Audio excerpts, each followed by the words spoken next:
हर case में, चाहे वो कैटेगरी कोई सी भी हो, हमारे को 15 मिनट तक उसको वॉश करना चाहिए।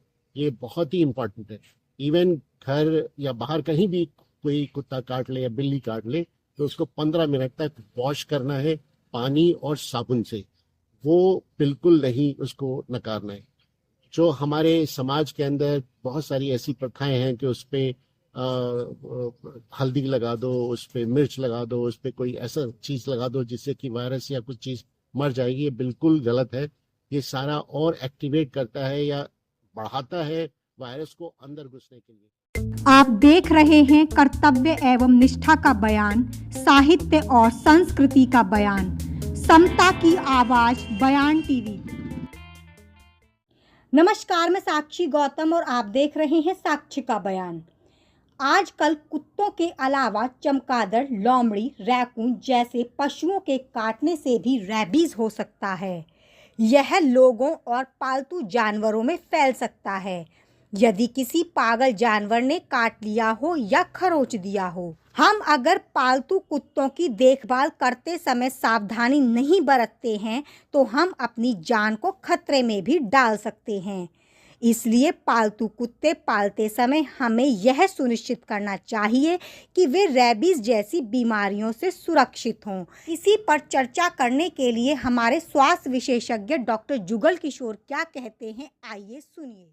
रेबीज एक वायरल डिजीज है जो ज़्यादातर जो हमारे फॉरेस्ट में या जंगली जानवर होते हैं उनके काटने से होती है। लेकिन ये देखा गया कि जो सबसे कॉमन कॉज है या कारण है वो हमारे कुत्तों का है। कुत्ते ऑलमोस्ट 97 to 99% कंट्रीब्यूट करते हैं रेबीज को।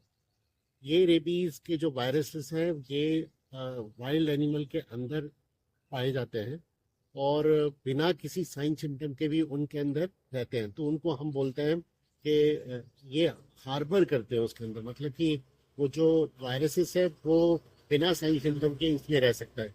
और जब कभी कोई घरेलू कुत्ता या आसपास के जो जानवर है वो उनके संपर्क में आते हैं तो उनमें रेबीज हो जाता है।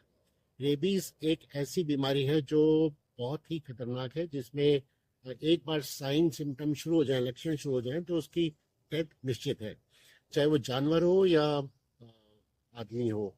कुत्तों के काटने के जो परिणाम है वो देखा गया कि हमारे देश में नहीं पूरे वर्ल्ड के अंदर लगभग 60,000 के करीब डेथ्स होती है रेबीज से। तो ये बहुत बड़ी संख्या है और उसमें से 1/3 हमारे देश के अंदर होती है।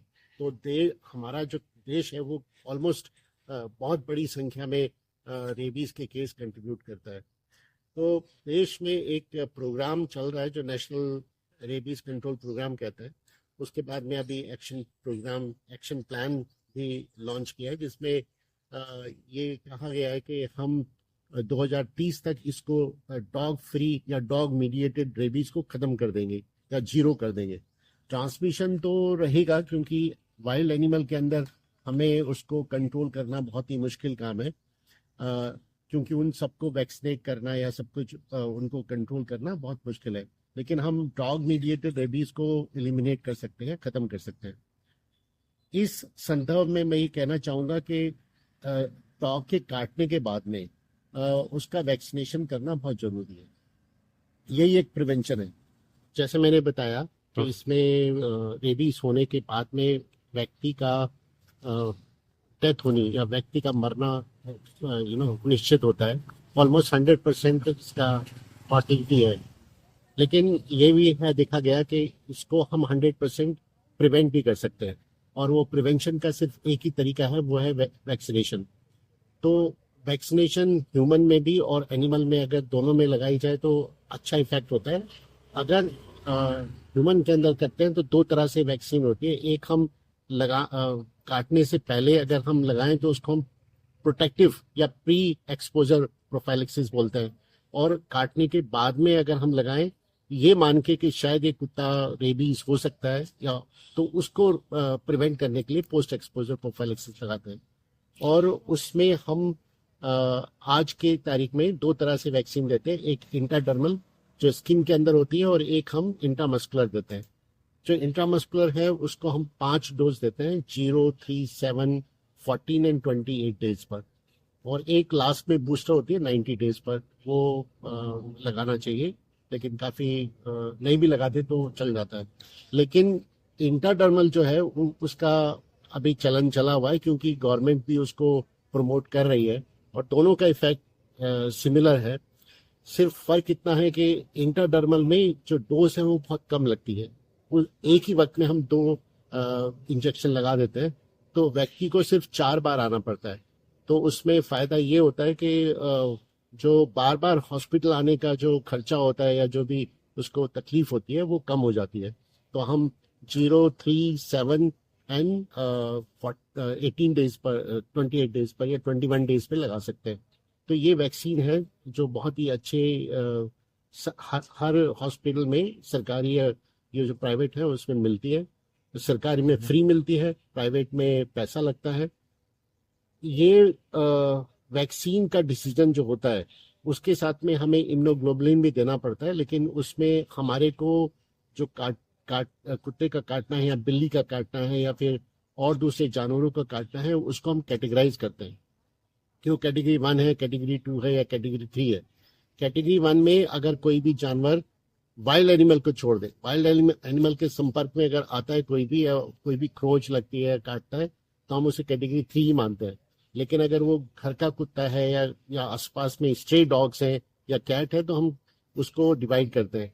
तो अगर उसने सिर्फ लीक किया है, जबान से लीक किया है, तो उसको कैटेगरी 1 कहते हैं। उस केस में सिर्फ हमारे को उसको वॉश करना होता है। जहां पर भी लीक किया है, जहां पर भी उसने छुआ है उसको, तो उसको वॉश कर दो अच्छे से। 15 मिनट तक साबुन से वॉश करने से ठीक रहता है। कैटेगरी 2 होता है जिसमें स्क्रैच पड़ जाते हैं लेकिन खून नहीं निकलता, और उस केस को हम कैटेगरी 2 बोलते हैं। उसमें हम वैक्सीन देते हैं।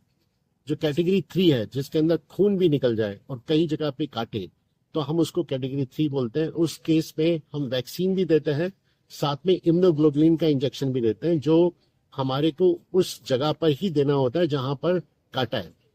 उसका पर्पज ये है कि इम्यूनोग्लोबुलिन में एंटीबॉडीज होते हैं, और एंटीबॉडीज सीधे अगर वायरस होगा तो वो उसके ऊपर अटैक करते हैं और उसको न्यूट्रलाइज कर देते हैं।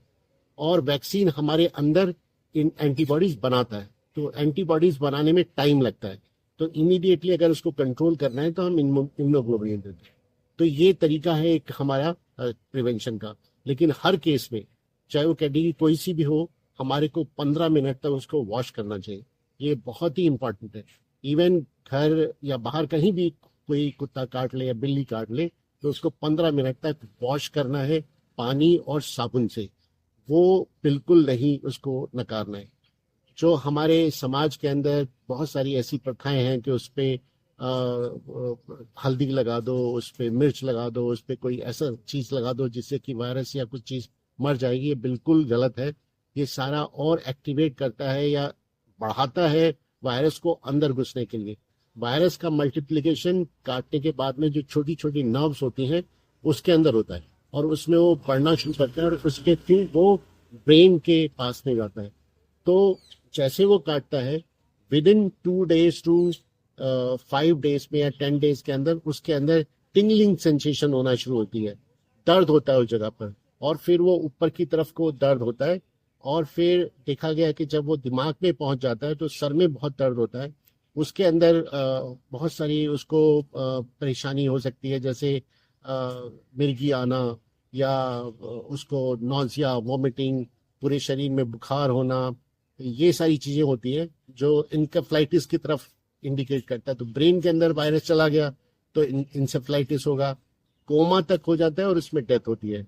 जब हमारे शरीर के अंगों को इफेक्ट करता है, ब्रेन से हमारे कंट्रोल होता है, तो ब्रेन के वो जो सेंटर है जहां जहां पर इफेक्ट होगा, वहां वहां के जो हमारे ऑर्गन है वो एक्टिवेट हो जाते हैं। या तो वो एक्टिवेशन ऐसा होता है कि उसमें मसल कंट्रैक्शन होती है, जैसे कि हमारे गले की मसल्स है, तो वो सांस लेने में तकलीफ होगी या पीने के अंदर तकलीफ होगी। उनको हम पानी से डरना या खाने से डरना या हवा से डरना, ये सारी चीजें होती है। उसमें कंट्रैक्शन बहुत तेज होता है, सांस लेने में तकलीफ होती है, तो मुंह से झाग आना शुरू हो जाता है। तो ये देखा गया कि विद इन 10 days उसकी डेथ हो जाती है। यही कुत्ते के अंदर है या बिल्ली के अंदर है। अगर उसको रेबीज है तो वो विद इन 10 days वो मर जाएगा। तो इसलिए हम कहते हैं कि उसको कम से कम 10 दिन तक उसको